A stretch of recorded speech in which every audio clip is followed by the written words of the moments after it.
In the vast blue wilderness where sunlight fades and silence rules, sharks reign as the ocean's most misunderstood monarchs. Neither monsters nor mindless killers, these ancient beings patrol the deep with precision, driven by instinct, not evil. When shark attacks occur, they ignite terror, but often stem from mistaken identity, not predation.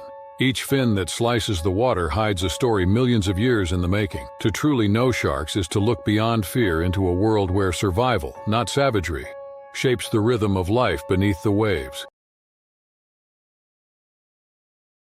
In South Africa's infamous Shark Alley, just off the coast of Gansbaai, marine biologist Dr. Sarah Edelright conducted her research in 2015. The narrow channel between Dyer Island and Geyser Rock had earned its ominous nickname due to the unusually high concentration of great white sharks that patrolled its waters. The area had recorded over 40 shark-related incidents in the past century, though most had been non-fatal encounters with divers in protective cages. Dr. Edelright, at 30, had dedicated her career to studying the behavioral patterns of great whites, with a doctorate from a university in Cape Town and numerous published papers on shark migration. She had earned respect among her peers as someone who understood the risks of her profession, yet approached her work with methodical care. Her commitment to preserving marine ecosystems had taken her across the globe, from tagging reef sharks in the Bahamas to mapping migration routes in the Pacific. However, it was the rugged coastlines of South Africa that had always called her back, the place where she felt most connected to her work and to the animals she studied so passionately. On that fateful morning of March 12th, the waters were unusually calm. The normal choppy conditions had given way to an almost mirror-like surface that reflected the soft orange glow of the rising sun. The local weather service had reported perfect visibility conditions, which Dr. Edelright decided would provide an ideal opportunity for collecting photographic data on shark movement patterns. Against her research team's advice, Dr. Edelright chose to swim alone that morning. She had informed her colleagues that she needed to document the shark's early morning hunting behaviors without the disturbance that multiple researchers might cause. She assured them she would maintain a safe distance in the observation boat and only enter the water briefly to place acoustic monitoring devices. Her research vessel, the Carcharodon, named after the scientific classification for great white sharks, was anchored approximately 200 meters from shore. The crew consisted of 3 researchers who remained on board while Dr. Edelright prepared her equipment for the water entry. She wore a black wetsuit with blue stripes down the sides, gear that she later realized may have resembled the silhouette of a seal from below. The decision to wear this particular wetsuit was based on thermal efficiency and flexibility, features that were ideal for maneuvering swiftly and comfortably in cold waters. However, despite its performance advantages, the suit lacked the visual deterrent some divers employed, such as bold stripes or electric deterrents designed to discourage predatory approaches. At approximately 7:15 a.m., Dr. Edelright entered the water. Her team reported that she appeared confident and focused, checking her underwater camera and monitoring devices one final time before slipping beneath the surface. The water temperature was recorded at 18 degrees Celsius, 64 degrees Fahrenheit, slightly warmer than usual for that time of year. For nearly 20 minutes, she swam calmly, placing the devices and adjusting her equipment with the practiced ease of someone who had done this many times before. She later transmitted a brief audio log back to the boat using her underwater communication device, describing the presence of 2 juvenile great whites circling roughly 30 meters away. Her voice was composed and her observations were detailed. Then, just as she was about to ascend and return to the vessel, disaster struck. According to the eyewitness account from research assistant Mbeki Ndlovu, who was monitoring from the boat, the water suddenly churned violently about 10 meters from where Dr. Edelright was swimming.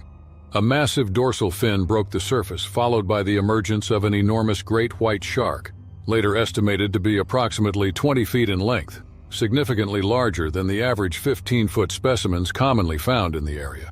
Ndlovu reported that Dr. Edelright had no time to react. The shark attacked with explosive force, striking her from below and attaching itself to her torso. Her scream was cut short as the predator began its feeding behavior, violently shaking from side to side. The water around her immediately clouded with blood as the shark's rows of serrated teeth tore through her wetsuit, flesh, and into her ribcage. The research team immediately initiated emergency protocols, with crew member Dr. Thandi Kumalo radioing for help. At the same time, Ndlovu and Dr. Julian Pretorius attempted to reach Dr. Edelwright with a rescue pole. However, by the time they maneuvered the boat to her position, the shark had pulled her beneath the surface. The violent thrashing visible from above indicated that the attack was continuing underwater. Local emergency services dispatched a rescue helicopter from Cape Town, but it would take nearly 40 minutes to reach the remote location. By the time it arrived, there was no sign of Dr. Edelwright on the surface. The South African Maritime Safety Department launched a 3-day recovery operation. On the second day, Dr. Edelwright's body was found washed ashore approximately 4 kilometers from the attack site. The autopsy confirmed that her death had been caused by catastrophic trauma and blood loss resulting from the shark attack. DNA analysis of tissue samples found on her remains identified the predator as a mature female great white, known to local researchers as Colossus, due to her exceptional size. Colossus had been spotted intermittently over the years but had never shown aggressive tendencies toward humans before. The tragedy sent shockwaves through the marine biology community. Dr. Edelwright's parents, Margaret and Howard Edelwright, established the Sarah Edelwright Foundation for Marine Conservation in her memory. This foundation funded improved safety protocols for researchers working in high-risk areas. The incident led to significant changes in research methodology in Shark Alley. The South African authorities implemented mandatory buddy systems for all in-water research activities and prohibited solo diving regardless of experience level. Additionally, acoustic shark deterrent devices became standard equipment for all research conducted in the area. A memorial plaque was also placed at the shoreline closest to the attack site, serving as both a tribute and a solemn reminder of the risks inherent in studying apex predators. Dr. Edelwright's colleagues remembered her as a passionate scientist who had dedicated her life to understanding and protecting the very creatures that ultimately took her life. In a memorial published in Marine Biology Quarterly, her research partner, Dr. Kumalo, noted that Sarah often remarked she found peace in the ocean, despite its dangers. This sentiment made her loss all the more poignant for those who knew her. Her work continues to influence marine biology curricula and safety standards worldwide, leaving a legacy built on both curiosity and caution. Off the picturesque coast of Bali, Indonesia, and the tranquil waters near Padang Bai, marine photographer Adam Hovarth pursued his passion in 2007. The 38-year-old American expatriate had settled on the island 3 years prior, abandoning his corporate career in Chicago to document the underwater treasures of the Coral Triangle. His photography had been featured in Science and Nature magazines, earning him recognition for capturing the delicate relationship between marine ecosystems and human activity. On September 18th, the morning presented ideal conditions for photography. The waters of the eastern Bali coast were known for their exceptional visibility and abundant marine life, including pods of dolphins that frequently visited the area, and the critically endangered hawksbill sea turtles that nested on nearby beaches. Adam had specifically chosen this cove for its reputation as a natural sanctuary, generally free from dangerous predators. Adam had informed the local dive shop that he would be spending several hours underwater, promising to stay within sight of shore. He wore his signature red rash guard and carried his specialized underwater camera housing. This custom-built device protected his high-end digital equipment, while allowing for seamless underwater operation. Known for his meticulous preparation, Adam had also carried a dive slate with environmental notes, aiming to record coral bleaching patterns and fish behavior for an upcoming article on climate impacts in the Coral Triangle. The morning began uneventfully as Adam photographed a group of spinner dolphins approximately half a kilometer from shore. The gentle current had gradually pulled him further from his entry point, though he remained confident in his swimming abilities and familiarity with the area. He had not noticed the subtle shift in the tidal patterns that day, which local fishermen later reported was unusually strong due to the approaching full moon. The deeper currents, often underestimated by divers, created a silent pull that could disorient even experienced swimmers. By midday, Adam had drifted significantly farther from shore than intended, entering a channel known to local fishermen as Arus Dalam, or deep current, where cold, nutrient-rich waters attracted various marine species. Unknown to Adam, these conditions also occasionally attracted bull sharks from deeper waters offshore. The sharks were rare visitors, but their sudden presence was enough to turn a calm dive into a deadly encounter. Putu Widana, a 45-year-old local fisherman, had observed Adam's increasingly distant position from shore and decided to monitor the situation. Widana later recounted that he noticed unusual water disturbance approximately 20 meters from where Adam was floating, the telltale sign of a large predator moving beneath the surface.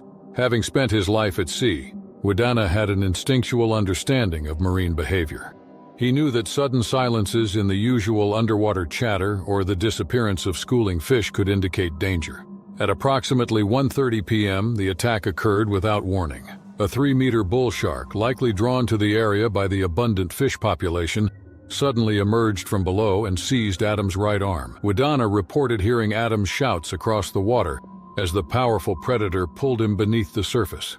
The shark's powerful jaws crunched through bone and tissue as it shook Adam violently, a hunting behavior designed to incapacitate prey. Acting quickly, Widana started his boat's engine and raced toward the commotion. He grabbed his traditional fishing spear, a 3-pronged tool that local fishermen had carried for generations, and dove into the water without hesitation. Swimming directly toward the churning, blood-tinged water, Widana managed to drive the shark away by jabbing its sensitive gill area, a technique passed down through generations of Balinese fishermen. With tremendous effort, Widana pulled the severely injured photographer onto his small wooden boat. Adam's right arm hung by mere sinews below the elbow, with catastrophic tissue damage extending to his shoulder. Using fishing line as a makeshift tourniquet, Widana stemmed the blood flow while navigating back to shore at maximum speed. On the journey back, Adam drifted in and out of consciousness, muttering about his camera and begging Widana to save the memory card. It was a testament to his dedication. Despite the trauma, his first concern was the footage. Local medical facilities in Padang Bai lacked the surgical capabilities for such severe trauma, necessitating a 90-minute ambulance journey to Denpasar's International Hospital. Despite the medical team's best efforts to save the limb, the damage proved irreparable. 3 days later, surgeons performed a complete amputation of Adam's right arm at the shoulder. The procedure was fraught with complications, including infection risks and tissue necrosis from the extensive injuries. The physical recovery took 6 months, but the psychological adjustment lasted considerably longer. Adam fell into depression, struggling with the loss of both his dominant arm and his primary livelihood. His partner of 7 years left Bali, unable to cope with Adam's dramatic personality changes and increasing dependence on pain medication. During this period, Adam isolated himself, spending days rewatching footage from past dives and struggling with bouts of anger, grief, and helplessness. Yet Adam's story took an unexpected turn 18 months after the attack, when he received a custom-designed waterproof camera system that could be operated one-handed. The equipment had been funded by a coalition of marine conservation organizations that valued his previous work documenting threatened coral ecosystems. The gesture gave Adam a renewed sense of purpose, a lifeline back to the ocean that had both wounded and inspired him. By 2010, Adam had returned to underwater photography, though with a new focus. Rather than pursuing the dynamic, action-oriented images that had defined his earlier career, he began documenting the delicate relationship between humans and marine predators, including the very species that had attacked him. His photo essay, Predator and Prey: Understanding Our Place in the Ocean, won the prestigious Ansel Conservation Award in 2012. Adam eventually established the Oceanic Awareness Project, which educated tourists and locals about marine safety and conservation. While he never regained the physical capabilities he once possessed, his experience transformed him into a powerful advocate for responsible ocean stewardship. Local dive operators reported that Adam often told visitors that he harbored no resentment toward the shark or the ocean, stating that he had entered their domain and accepted the consequences of his choices. In 2016, Adam published his autobiography, One-Armed Wonder: Finding Purpose After Predation, which became a bestseller in adventure literature and inspired many individuals facing life-altering injuries. In the pristine azure waters surrounding the Seychelles archipelago, specifically near Silhouette Island, 29-year-old marine biologist Dr. Zoe Ravensdale led a groundbreaking coral restoration project in 2011. The region had experienced severe coral bleaching due to rising sea temperatures, threatening the rich biodiversity that made the Seychelles a globally recognized marine sanctuary. The Indian Ocean nation's economy depended heavily on tourism and fishing, both industries intrinsically linked to healthy reef systems. Dr. Ravensdale, who had earned her doctorate from a university in Queensland with a dissertation on accelerated coral growth techniques, had secured funding from the Global Marine Conservation Initiative to implement her innovative restoration approach. Her international team consisted of 7 researchers from various oceanographic institutes, all of whom shared her passion for preserving marine ecosystems.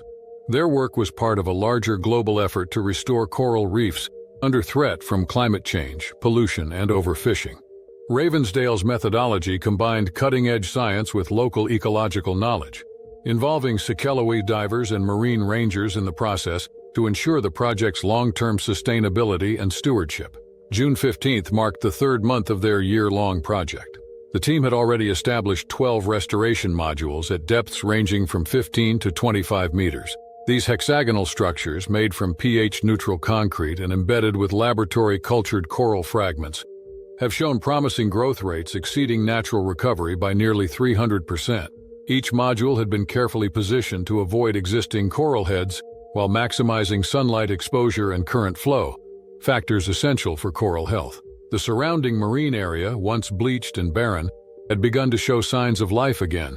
Schools of damselfish and parrotfish had returned, and several juvenile sea turtles were spotted for the first time in over a year. That morning, the weather conditions were optimal. Minimal wind, exceptional visibility extending more than 30 meters, and gentle currents that made underwater work relatively easy. The team had departed from their research vessel, the Anthozoa, at 9:15 a.m. They divided into 3 working groups to maximize efficiency across the restoration site. Each group had pre-assigned tasks ranging from coral health assessments and photographic documentation to checking for invasive species and structural integrity of the modules. Dr. Ravensdale, paired with research assistant Himesh Patel, had chosen to examine the northernmost installation zone, approximately 50 meters from the main reef wall. This area featured a dramatic underwater topography with a shallow reef shelf dropping precipitously into deeper water, a formation locals called the Blue Edge. The surprising depth change created upwelling currents that delivered nutrient-rich water to the shallows, ideal conditions for coral growth, but also attractive to pelagic predators. At approximately 10:40 a.m., Dr. Ravensdale signaled to Patel that she would swim ahead to assess a potential new installation site. Her dive computer, later recovered from the scene, showed that she descended to 23 meters, following the reef contour where it jutted outward into deeper water. She carried a measuring kit and a specialized underwater tablet for recording data. She had also been mapping microhabitats to determine how coral regrowth influenced reef-associated species diversity, a key secondary objective of the project. According to Patel's subsequent report, he remained at the previous installation point, collecting growth measurements, when he heard an unusual sound through the water, a dull, percussive thud, followed by what he described as a muffled disturbance. Looking up, he saw a massive shape moving rapidly out of visibility. What Patel observed was a great white shark, later estimated to be approximately 5.2 meters in length based on bite radius analysis. The predator had emerged from the deep water beyond the reef edge, striking Dr. Ravensdale without warning. The shark's initial bite seized her left leg mid-thigh, the tremendous force of its jaws shattering her femur instantly. Sharks of this size and species are rare in Seychelles waters, though occasional sightings have been recorded during seasonal migrations. Patel reported that despite the catastrophic injury, Dr. Ravensdale maintained enough presence of mind to unsheath the diving knife strapped to her right ankle. As the shark began to drag her toward deeper water, she repeatedly struck at its sensitive gill area and eyes, a technique covered in the team's predator response training. Her actions likely startled the shark, causing it to release her after a brief but violent struggle. The shark released its grip momentarily, allowing Dr. Ravensdale to kick toward the surface with her uninjured leg. Patel immediately swam to her assistance, reaching her as she began to lose consciousness from blood loss. He inflated both their buoyancy compensators and started an emergency ascent, mindful of decompression requirements despite the crisis. The adrenaline of the moment, combined with his rapid decision-making, prevented what could have been an even greater tragedy. The research vessel's captain, Jean-Michel Laforge, spotted the blood in the water and maneuvered to meet them. the team managed to pull Dr. Ravensdale aboard, where dive physician Dr. Eliza Thornton immediately applied a tourniquet and began administering emergency plasma. Despite having state-of-the-art medical equipment on board, the catastrophic blood loss and trauma proved overwhelming. Dr. Ravensdale lost consciousness during the high-speed journey to a hospital on Mahi Island. Despite the medical team's extensive efforts, including multiple blood transfusions and surgical intervention, she succumbed to her injuries at 3:17 p.m., approximately 4 hours after the attack. The tragic incident prompted the Maritime Safety Authority to implement new regulations for scientific diving operations, including the mandatory use of shark shields for all researchers working on outer reef systems. Additionally, the government established no-diving zones in areas where oceanographic features created higher risks of predator concentration. These measures have since been credited with reducing the risk of similar incidents. Dr. Ravensdale's research team, though devastated by her loss, committed to completing the coral restoration project in her memory. The Zoe Ravensdale Memorial Reef, established at a safe distance from the attack site, continues to thrive today, serving as both a scientific achievement and a living monument to her dedication to marine conservation. It has become a training site for young marine biologists and a case study for international reef restoration programs. Her parents, prominent environmental activists in their own right, established a scholarship fund for women pursuing careers in marine biology, ensuring that her passion for ocean preservation would continue through future generations of scientists. Along the rugged coastline of Siargao Island in the Philippines, lifeguard Juno Macareg maintained vigilant watch over Cloud Beach in 2018. The 37-year-old former national swimming champion had returned to his hometown after a 10-year career with the Philippine Coast Guard, bringing with him extensive maritime rescue experience and intimate knowledge of the island's treacherous currents. Cloud Beach had gained international recognition as a premier surfing destination, drawing tourists from across the globe to challenge its legendary waves. However, the same oceanic conditions that created perfect surfing opportunities also generated dangerous rip currents that could rapidly pull inexperienced swimmers hundreds of meters out to sea. On August 23rd, the Regional Weather Service issued advisories regarding an approaching tropical depression. Juno had raised the yellow warning flags along the beach that morning, indicating moderate hazard conditions, though swimming was still permitted with caution. The normally crystal-clear waters had developed a murky quality as the approaching storm stirred up sediment from the sea floor. By mid-afternoon, conditions had deteriorated significantly. Wind speeds increased to 30 knots, creating white-capped waves that crashed violently against the shoreline. Juno had upgraded to red warning flags and instructed beachgoers to remain on shore, but several tourists continued to swim despite the warnings. At approximately 4:20 p.m., Juno spotted American tourist Madison Hathaway struggling against a powerful rip current approximately 70 meters offshore. The 24-year-old graduate student from Boston had been caught unaware as the current pattern shifted due to the changing tide and intensifying storm conditions. Without hesitation, Juno grabbed his rescue buoy and entered the turbulent water. An experienced navigator of Siargao's currents, he swam parallel to the shore before cutting diagonally across the rip, reaching Hathaway in under 2 minutes. The young woman was showing signs of exhaustion and panic, having fought against the current for several minutes before being spotted. Juno had just secured Hathaway to his rescue buoy when the true danger revealed itself. The increasingly murky water had concealed the approach of a bull shark, likely disoriented by the storm conditions and drawn to the area by the vibrations of the struggling swimmers. Without warning, the shark struck from below, its powerful jaws clamping around Juno's right thigh. The impact drove both Juno and Hathaway beneath the surface momentarily. Eyewitnesses on shore reported seeing the water churn violently as Juno fought to break free. Using techniques he had learned during Coast Guard survival training, Juno repeatedly struck the shark's sensitive snout and eyes with his closed fist, while maintaining his grip on Hathaway with his free arm. The shark released its grip after several seconds, circling back for another pass. In that critical moment, Juno instructed Hathaway to place her boogie board between them and the predator. When the shark approached again, Juno used the hard plastic board as a barrier, forcefully pushing it against the shark's snout. The tactic proved effective, momentarily confusing the predator and buying precious seconds. Despite the severe laceration to his thigh and rapidly weakening from blood loss, Juno maintained extraordinary composure. He directed Hathaway to kick toward shore while he used the rescue buoy to maintain their buoyancy. The storm had intensified during the encounter, with rain now falling heavily and further reducing visibility. Fellow lifeguard Ramon Estrella, having witnessed the attack from shore, entered the water with a second rescue team. They intercepted Juno and Hathaway approximately 30 meters from shore, where the water depth still exceeded 2 meters.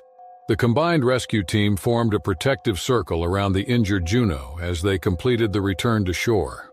Local physician Dr. Amelia Reyes, who happened to be at the beach that day, immediately applied a tourniquet to Juno's severely damaged leg. The nearest hospital was in Dapa Town, 20 kilometers away, and the storm had made helicopter evacuation impossible. Local police officer Ferdinand Matias coordinated a high-speed convoy through flooded roads, delivering Juno to the hospital within 40 minutes of the attack. The shark's teeth had severed Juno's femoral artery and caused extensive muscle damage. He underwent emergency surgery, receiving 14 units of blood during the procedure. Though surgeons managed to save his leg, the nerve damage proved permanent, resulting in partial paralysis below the knee. Madison Hathaway escaped with minor injuries and exhaustion. She later established a fundraising campaign that collected over $75,000 to upgrade the medical facilities at Dapa Hospital, ensuring future victims of marine accidents would have access to improved emergency care. Juno never fully recovered his physical capabilities, and he had to use a cane to walk afterward.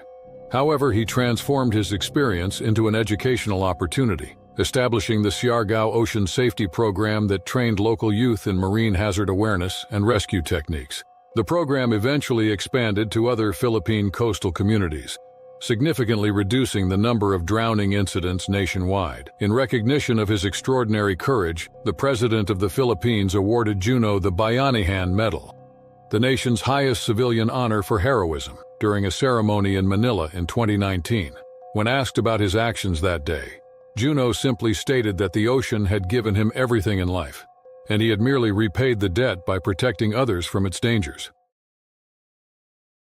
Off the north shore of Oahu, Hawaii, at the world-renowned Banzai Pipeline, 30-year-old professional surfer Mia Nakatomi prepared for an early morning session in 1997.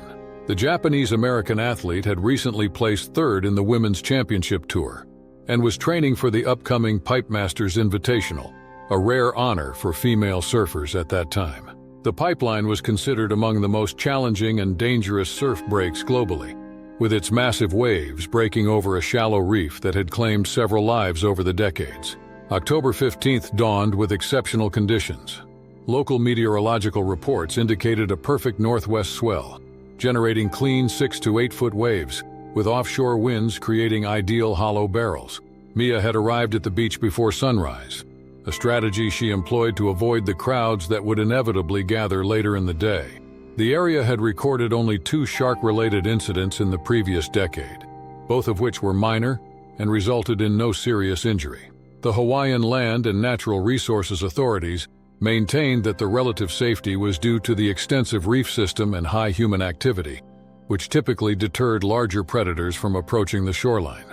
Mia paddled out approximately 300 meters from shore, positioning herself at the optimal takeoff point known as First Reef. She wore a vibrant yellow wetsuit top with black board shorts, a combination she favored for visibility to photographers who often documented her sessions for sponsorship content. Her custom-shaped 6'2" thruster board featured a distinctive red stringer down the center, making it easily identifiable in the lineup. After catching 3 impressive waves in the first hour, Mia paddled farther outside, seeking the larger sets that occasionally wrapped around the deeper section of the reef. The water remained crystal clear, with visibility extending to the sandy bottom nearly 20 feet below. Several sea turtles had been spotted in the area that morning, feeding on algae growing on the reef structure. At approximately 7:15 a.m., as Mia straddled her board waiting for the next set, a juvenile great white shark, later estimated to be approximately 3 meters in length, approached from the deeper water beyond the break. Marine biologists would later theorize that the young shark, inexperienced in hunting techniques, mistook Mia's silhouette and paddling movements for those of a sea turtle, a common prey species in Hawaiian waters. The shark struck without warning, hitting Mia's surfboard with tremendous force on the underside. The impact launched her several feet into the air before she crashed back into the water. Eyewitness Keith Kakazu, a local surfer positioned about 20 meters away, reported seeing the shark's dorsal fin cut through the surface as it circled back toward Mia's position. Drawing on her ocean knowledge and surfing experience, Mia resisted the instinct to panic and thrash in the water. Instead, she quickly located her board, which remained attached to her ankle by the leash, and pulled it toward her. As the shark approached for a second pass, Mia pushed the nose of her surfboard directly at the predator's sensitive snout area, creating a barrier between herself and its powerful jaws. The defensive maneuver momentarily confused the shark, buying Mia precious seconds to position herself back onto her board. She began paddling toward shore, using powerful, deliberate strokes, while keeping her legs raised on the board's surface, rather than letting them dangle in the water. The shark continued to circle beneath her, bumping the underside of the board several times. Behavior marine biologists later described as investigative rather than aggressive. Kakazu paddled quickly to intercept Mia, positioning himself on her seaward side to create an additional deterrent to the circling predator. Together, they maintained a controlled but urgent pace toward shore, with Kakazu repeatedly slapping the water surface with his hand, a technique local Hawaiian watermen had long employed to discourage shark approaches. As they reached the shallow reef area, the shark finally broke off its pursuit and returned to deeper water. Only then did Mia realize she had sustained a laceration to her right foot, likely from contact with the shark's rough skin rather than from its teeth. The wound, though bleeding steadily, was not life-threatening. North Shore lifeguard Akoni Paole met them at the shoreline, immediately applying first aid to Mia's injury. The 11-centimeter gash required 27 stitches at the medical center, but no major tendons or arteries had been damaged. Doctors prescribed a course of antibiotics to prevent infection from the bacteria commonly found on shark skin. News of the encounter spread quickly through Hawaii's tight-knit surfing community. Local authorities temporarily closed the beach, though it reopened the following day after aerial surveillance detected no further shark activity in the area. Marine conservation officials used the incident as an opportunity to educate the public about shark behavior, emphasizing that most encounters occurred due to mistaken identity rather than predatory intent. Despite the traumatic experience, Mia returned to surfing just 3 weeks later, though she initially confined her sessions to more populated breaks. She worked with marine biologists from a university in Hawaii to develop the Predator Pod, a small electronic device that emitted electromagnetic pulses, designed to disrupt sharks' sensitive electroreceptors. The technology was subsequently adopted by numerous professional surfers competing in remote locations. In interviews following the incident, Mia consistently advocated for shark conservation, emphasizing that her encounter represented a natural misunderstanding rather than malicious intent. She later established the Ocean Coexistence Foundation, which funded research into non-lethal shark deterrent technologies and opposed the culling programs that often followed shark incidents in other parts of the world. Mia's professional career continued for another 8 years, during which she won 2 world championship titles. Her autobiography, Above the Fear Line, published in 2005, dedicated an entire chapter to the shark encounter, which she credited with giving her a deeper respect for the ocean and its inhabitants. The book became required reading at junior lifeguard programs throughout Hawaii. In the translucent waters surrounding Ba Atoll in the Maldives, 39-year-old investment banker Marco Valentini embarked on a family vacation in 2012 that would forever alter the trajectory of his life. The Italian financier had planned the trip as a celebration of his 15th wedding anniversary with his wife Elena and their 2 children, Sofia and Leonardo, who were 12 and 10 respectively. The family had chosen the remote Indian Ocean archipelago for its reputation as a pristine marine sanctuary, home to vibrant coral gardens and diverse marine life.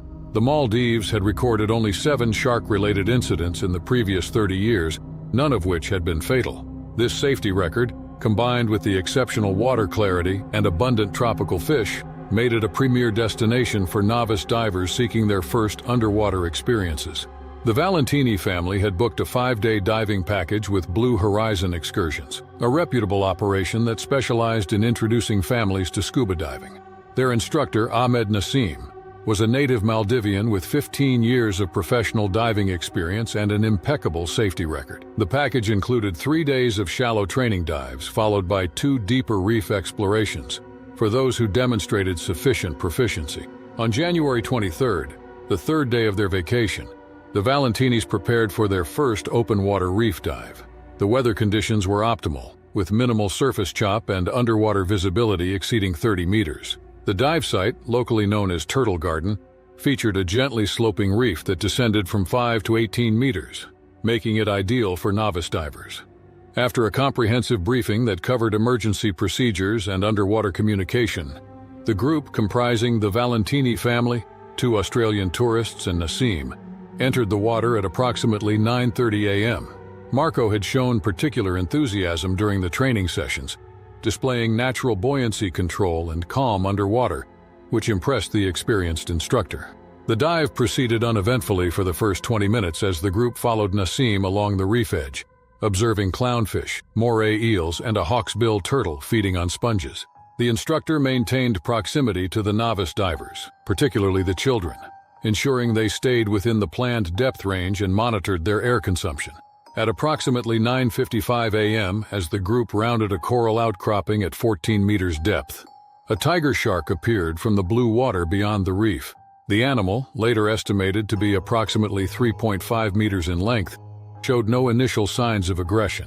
Nassim later reported that such sightings, while uncommon, occasionally occurred in deeper reef areas and typically resulted in the shark passing by without incident. Following standard protocol, Nassim signaled for the group to maintain position, stay calm, and cluster together. Marco, however, became separated from the group when he attempted to position himself between the shark and his children. This movement, involving rapid fin kicks and arm motions, may have triggered the shark's predatory response. Without warning, the shark changed direction and charged directly at Marco, biting down on his left arm just below the shoulder. The force of the attack pulled him away from the group and deeper toward the reef edge. Despite the shocking pain and sudden onset of the attack, Marco remained conscious and remarkably composed. Using his right hand, he struck at the shark's sensitive gill area, a technique coincidentally covered in the previous day's safety briefing about marine life encounters. Nassim immediately implemented emergency procedures, signaling the other divers to ascend slowly while he swam to Marco's aid. The instructor later recounted that Marco had somehow managed to push the shark away momentarily, creating a brief window during which Nassim could grab his buoyancy compensator and begin moving him toward shallower water. The shark circled back but did not attack again, a behavior marine biologists later attributed to the exploratory nature of many tiger shark bites, where the predator determines whether the target is suitable prey. The presence of multiple other divers and the taste of neoprene wetsuit material likely contributed to the shark's decision not to continue the attack. Elena Valentini, despite her limited diving experience, maintained remarkable composure during the emergency, guiding her terrified children toward the surface while following proper ascent protocols. The dive boat crew spotted the emergency ascent signals and immediately prepared to extract the casualty. Marco was pulled aboard the vessel within 3 minutes of the attack. The dive operations emergency medical kit included trauma bandages and hemostatic agents, which the crew applied to the severe wound. The nearest medical facility was on Taravandu Island, approximately 20 minutes away by speedboat. During the journey, Marco lost consciousness due to hypovolemic shock. Upon arrival at the Taravandu Medical Center, he had lost an estimated 30% of his blood volume. The local doctor stabilized his condition sufficiently for air evacuation to the more advanced hospital in Mail, where a surgical team worked for 7 hours to repair damaged blood vessels, nerves, and muscle tissue. Though the medical team saved Marco's arm, the nerve damage was extensive. He underwent 6 subsequent reconstructive surgeries over the next 2 years and endured 18 months of intensive physical therapy. The medical expenses, exceeding €300,000, were only partially covered by his travel insurance policy. Rather than allowing the traumatic experience to instill fear, Marco channeled his recovery process into education and conservation efforts. Upon returning to Milan, he established the Oceanic Knowledge Initiative, which funded water safety programs for Italian schoolchildren and supported shark research in the Maldives. The Valentini family's response to the incident became a case study in post-traumatic growth. Elena, previously a corporate attorney, redirected her career toward environmental law. Sofia eventually pursued marine biology at a university in Bologna, specializing in predator conservation, while Leonardo developed award-winning virtual reality programs that simulated marine ecosystems for educational purposes. Marco never regained full function in his left arm, but he returned to the Maldives with his family 10 years after the incident, this time as advocates rather than tourists. They participated in a tiger shark tagging program, working alongside the very species that had almost taken Marco's life. When interviewed about this seemingly paradoxical choice, Marco explained that understanding had replaced his fear, and that true respect for the ocean meant acknowledging both its beauty and its dangers.